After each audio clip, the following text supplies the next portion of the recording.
In 2022, the town of Erie piloted its first landscape conversion program.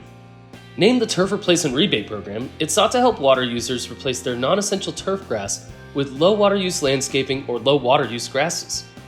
The program's shaping guidelines borrowed from many of the successful programs that other neighboring municipalities and utilities had already implemented, with some of our own twists. We sought to keep the program very accessible to folks by allowing for DIY projects and keeping participation hurdles to a minimum. One needs only to submit a design, have it approved, complete the project, and schedule a walkthrough with the Town of Erie representative.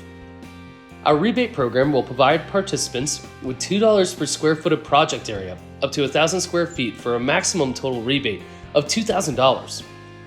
The program has been very successful in its first year and a half of existence, with over 94,000 square feet of non-essential grass transformed into beautiful, low water use landscapes.